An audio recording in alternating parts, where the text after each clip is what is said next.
Lamentations chapter 4. How the gold has lost its lustre. Even the finest gold has become dull. The sacred gemstones lie scattered in the streets.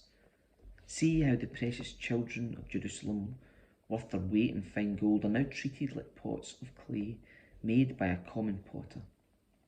Even the jackals feed their young, but not my people Israel. They ignore their children's cries like ostriches in the desert. The parched tongues of their little ones stick to the roofs of their mouths in thirst. The children cry for bread, but no one has any to give them. The people who once ate the richest foods now beg in the streets for anything they can get.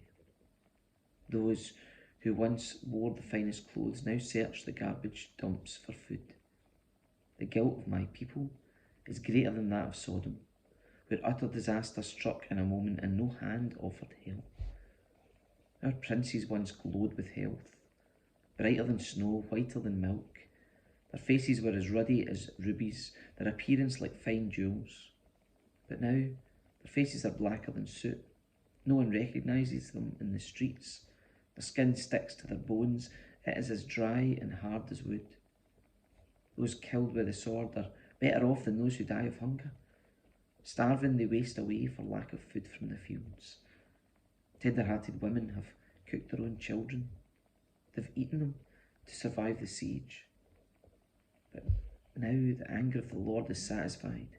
His fierce anger has been poured out. He started a fire in Jerusalem that burned the city to its foundations.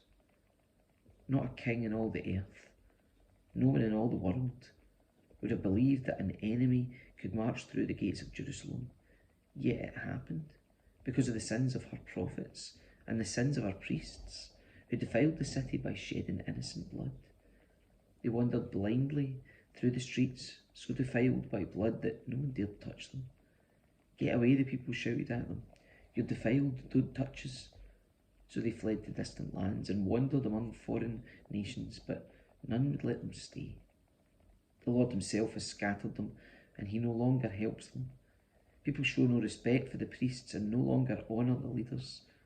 We looked in vain for our allies to come and save us, but we were looking to nations that could not help us.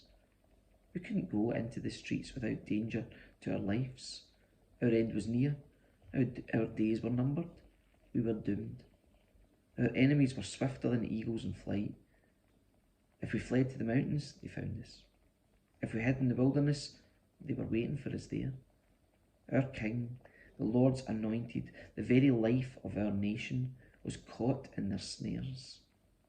We had thought that his shadow would protect us against any nation on earth.